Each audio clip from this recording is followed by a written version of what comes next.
Good afternoon. How are you diddling? Excellent, me too. Thank you very much for asking. It's another episode of my 3 times a week live show, Dazed and Confused, where I sit, answer your questions, talk about social media, talk about video, and all the stuff that you could be doing with your brand, with your business for free to take your brand to the next level so more people are talking about you on a regular basis. And let's be honest, in these strange times that we're living in, we kind of want to get to the other end with everybody talking about us and spending money with us, which would be nice as well, wouldn't it? So today I'm going to be talking to you about the fact that it is National Hat Day. That's right, hat, the thing you wear on your head, the thing I use to cover up my horrendous lockdown hair. We'll be talking about that. First things first, though, who am I? Well, I am Sam Scholes. I am the founder and creative director of Perception Studios. We're an award-winning visual marketing agency, and we help brands and businesses create content that helps them stand out on social media. Now, it could be video, animation, aerial work, all sorts of stuff.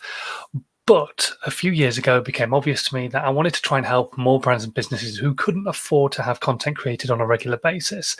So they knew they needed to be consistent on social media, but they couldn't afford to have that content made. So how could they make that content themselves for free? My second favorite four-letter word in the whole world. So what I did was I sat down and I went through a process that I use on a regular basis, that my business was using, that some of my customers were using, and I turned it into a book. I called it How to 9 Times Your Social Media, and it's basically a process that takes you through everything from planning your marketing or your social media content all the way through to podcasting and everything else that could happen in between as well. Basically, the whole point is making your content work harder for you. So many people make a single piece of content, then do nothing with it. They have amazing video content, but they don't re-edit it. They have great blog content, but they don't turn it into anything else. And that's what the process is all about. That's what these videos are all about, is just to try and help you get on that content creation journey. Start making more content for your brand, for your business, so people are talking about you, because this is really hard. A lot of people are finding this lockdown probably harder than any of the others. November was difficult for me. I really struggled with November. This one, strangely enough, I'm feeling a little bit more optimistic. I don't know why, but I'm just plowing forward, and hopefully my energy is going to come out the other side just as high as it is now. The first lockdown was just kind of weird. It was all new anyway, wasn't it? And we all knew we were going to struggle, but we were just kind of plowing on. Whereas this one, it just feels difficult for a lot of people. So I just want to try and help you start creating content. So today we are going to talk about the fact that it is Hat Day. Now, really, a lot of you watching this right now, whether you're watching on the live or on the replay or listen to the podcast version of it, you probably wear every single hat in your business. And by that, I mean, you're a great person who makes cameras. So you make cameras. So you make the best cameras that you possibly can. But as well as making the cameras, you are also the salesperson, you're also the marketing person, you're also the accounts person and the bookkeeper and the secretary and the receptionist and every other job that goes into a business. And then you start getting staff in and you start giving them some of the hats that you were wearing. The problem is that a lot of businesses, they will maybe use social media because they know they need to use it, but they don't use it regularly. They're not consistent, because they haven't got the time, because I'm wearing every single hat. Then they get somebody in who's maybe an extra person to work with them, working in finance. And then they get another person who's going to answer the phone calls. And that person's younger than everybody else in the office. So they automatically make an assumption. And we all know what assuming makes. It means it makes an ass out of you and me. Remember? I'm sure we've all heard that saying before. But they make the assumption that that person, because they're young, they are the person to run the social media for their business. The problem is being able to use social media and using it on your phone on a regular basis does not mean you know how to use social media. There's two very different things: using it and knowing how to use it, and especially knowing how to use it in the terms of business. Because it's not just about posting a piece of content, it's about understanding marketing fundamentally. So when I went to university, I studied marketing. I didn't study social media. I studied marketing. I learned about marketing. I learned about the 4 Ps, the 8 Ps, actually as they are.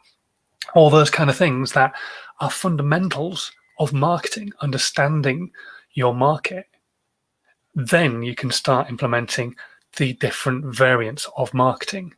be it print, be it spoken word, be it radio, TV adverts, be it social media, as it is for a lot of businesses now. But just giving somebody the job because they use social media doesn't mean that you're automatically going to get results. So what I want you to think of is right now in your business, have you done that? And has that person thrived, or are they a little bit struggling? Are they doing more content than you're doing, but actually you're not seeing more results? You're not seeing better results. There's regular content going out because they're doing it more often than you were, because you were wearing every single hat, but they're probably not really doing the best job that they possibly could be done. Now you've got two options. You can send them on training, which you could do quite easily, or you could get somebody in to come and help them and train them on the job, consultations, all that kind of stuff. I saw this question come up the other day, and one of the obvious answers from everybody, including myself, was, well, send them on an apprenticeship, get them to learn on the apprenticeship. The apprenticeship won't be up to date all the time because that's not how they write a curriculum. That's not how you teach. You have a set curriculum and then you work your way through it. And then get a consultant to come in at the end of the apprenticeship and then just brush up their skills on the different platforms that they know stuff about. But things are constantly changing. They're always evolving. The platforms are always changing. Look, we've just had this brand new platform come out that nobody had heard of until the start of this year, Clubhouse. And now everybody's raving about it. Is it going to be the next big thing? I reckon it is. But even if it's not, can you afford not to be using it? And maybe that person wouldn't know that and that kind of stuff. So what I'm saying to you right now is, don't just assume in your business that just because somebody is young, they are the right person to be running your social media channels. The amount of times I've come across a business that has either put the receptionist in on it, or they've put their son or their daughter to run their social media because they use social media, so they assume they know how to use social media. And I'm not saying every young person doesn't know how to use social media. I'm just saying get the right person for the job. Don't automatically just chuck somebody into that job just because of their age. And the fact you don't understand it means they must. Okay, right, we're going to move on now. But if you've got any questions about getting the right person, I'm not a recruitment agent, but I could probably help you understand a little bit more about social media if you want. But you can also ask questions about social media, about video. I'm going to do my best to answer as many of them as I can. Got a couple of questions that have come in already, and then we'll see what we can do to keep moving forward. Hello to Facebook user who's just joined us. I'm not sure who it is. I'm potentially guessing Ed. I'm not sure. Just getting some content done and scheduled for tomorrow. What's a good site to use for scheduling on an Instagram? Facebook Manager is a really good one because they own Instagram. There's also Tailwind is a fantastic tool, and Later, because apparently Facebook have shares in Later. So take a look at that. But yeah, Facebook Manager, I'm sure they've reintroduced the ability to do Instagram scheduling through Facebook Manager back end of last year. So go check that out first. Right, okay, let's have a look at the questions that have come through. Here we go. Right, so the first one came through on Twitter from @Jack, and he says, how do I build my brand? So number one, I don't know what your brand is, but how do you build your brand? Consistently, absolutely consistently. Put your content in consistently to build your brand. If you don't put consistent content out, then you end up with a bit of a scattergun approach to your marketing, to building your brand, whatever your brand might be it a product or be it your own personal brand. There's so many people you see start a YouTube channel because they think they're going to be the next PewDiePie, but they post for a week and then don't see the results. So they pull back a bit and stop posting as much. And then it turns into 2 or 3 times a week, and then twice a week, and then once a week, and then once a fortnight, and then once a month. And the problem is that these things don't happen quickly. If you're not putting money behind it, which not everybody can afford to do, when you're trying to grow organically, it is all about consistency, all about putting content out every single day. Now, that doesn't mean you have to be putting out masses of content everywhere, but you do have to be putting out content all the time. There are certain levels of cannibalism on different social media channels, and so that means your content will only last a certain amount of time.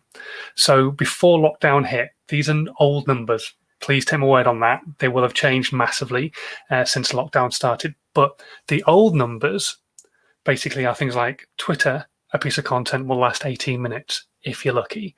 Instagram, 8 hours if you're lucky. Facebook, an hour and a half if you're lucky. So being consistent is really, really, really important with building a brand on social media. Once you start to get to the point where you have an audience, then you can start to play with that consistency a little bit more so. So like I mentioned, the number on Instagram was 8 hours. That means basically if you want to hit a global audience, you kind of need to be posting 3 times a day to be sure your content's in the feed at some point or another in the day. But once you get to the point where you've got millions of people following you, then you can maybe scale that back a little bit and start putting more content out on Instagram stories and less content out on your feed and so on and so forth. Let's have a quick look at some of the stuff that's coming through. John Masson, who's watching, thank you very much for watching, John. He says Tailwind is superb. It is. It's a great tool. And what's really clever about Tailwind is it will look at your account, look at who's liking your content, and actually decide when you should be posting stuff as well. So rather than you having to put stuff in on a set schedule, it can post stuff for you on a schedule that it believes will work best for your account. Really clever. And let's have a look. And Real Stunt Panda. Being consistent doesn't always work. Like I was told to do what I love and the money will come. But I sat myself drinking beer, watching TV, and I didn't make a cent. But if you started making content about the TV shows that you were watching, drinking beer, then you would have had Gogglebox, which has made millions. So it does make money. You've got to find the niche in the market and then start to play with it, basically. Let's have a look. Oh, this is pre-recorded. Well, when you replay it, at least it'll be consistent and fake. No, it's definitely live because I've just read out your comment. Anyway, so Jack, how do you build your brand? Consistency, patience, and just don't fail to post content on a daily basis, and don't get het up by all the numbers. So many people get caught up by vanity metrics. Don't worry about it. The audience will come, but you have to be consistent. And I'm not talking 2 or 3 months. I'm talking 12, 24, 36 months. If you don't have the money to put behind it to get your audience to know who you are by doing particular targeted adverts, then yeah, you've got no chance of doing it quickly, unless maybe you are lucky and collab with somebody or create an amazing piece of viral content, which yeah, can happen. Anyway, right, let's go back here to more questions. Sam, we're a video agency in Yorkshire. My boss has bought a drone to use on shoots. Who can use it? Nobody can use it, Sam. So take this from somebody who is a holder of what's called a PFCO, which means I have permissions for commercial operation from the CAA. You could use it as a hobbyist, but you can't use it commercially. You have to get special permissions from the CAA to use a drone commercially to make money. Now, that can be any amount of money. Basically, they class making money as anything worth more than a pint of beer. This is what I was taught in my course. So anything worth more than a pint of beer is making money. So you can't take a photo, for example, of your house and then sell your house for a profit on what you bought it for, because then you're making money. Therefore, you are using that photo commercially. Therefore, you should be actually paying for insurance and for the rights to fly commercially. So actually, Sam, nobody in the agency right now can use that drone. You can go on special training courses. There's loads of them online. The company I used, they do a course called Icarus, really, really great course. And yeah, Matt Williams is the guy you want to be looking for. Matthew Williams, really nice guy, former pilot, former helicopter pilot as well, and well worth checking into. But yeah, nobody can right now, but look at getting your qualifications. And then it's an add-on. This is big thing we use drones in our agency all the time. But we make sure the clients understand that it's not just about the drone. Unless it's specifically a drone shoot, it's not just about the drone. The drone is there to help tell the story of the brand, of the content that they're trying to show. So it could be a great piece of content where it shows a panning shot coming in from high down or what have you. It could be of a property which has got loads of land, but you still need to show the rest of the stuff to tell the story. The drone isn't the be-all and end-all. It's just a nice to have. It's a really great way of capturing somebody's attention and then telling them the rest of the story. Okay, right, let's have a look, see if we've got anybody else popping in. Ed, who's there right now, telling me how many trolls there are on Twitch. There absolutely are. Although Real Stunt Panda has gone quiet ever since I called him out. Anyway, right, I'm going to go. I think that's it. We've got no more questions. Let me just check on Twitter. Nothing on there. No, nobody loves me today, so I'm going to shoot off and finish my coffee and enjoy a little bit of downtime while the mini boss is napping because I'm on daddy daycare duty today. If you are brand new to these streams, if you've never caught one before and you want to catch another one, I'll be back again on Monday. Not sure what time because I'm daddy daycare on Monday as well, but I will be back again on Monday talking about another subject matter. So make sure you hit subscribe on whatever platform you're watching on, and especially if you're on YouTube or on Facebook, you can hit the notification bell so you get a little notification through on your phone telling you that I'm going live, and then you can come and watch straight away. Also, if you are listening to the podcast, it would be amazing if you could leave a nice little written review and maybe a 5-star rating, especially if you're listening on iTunes.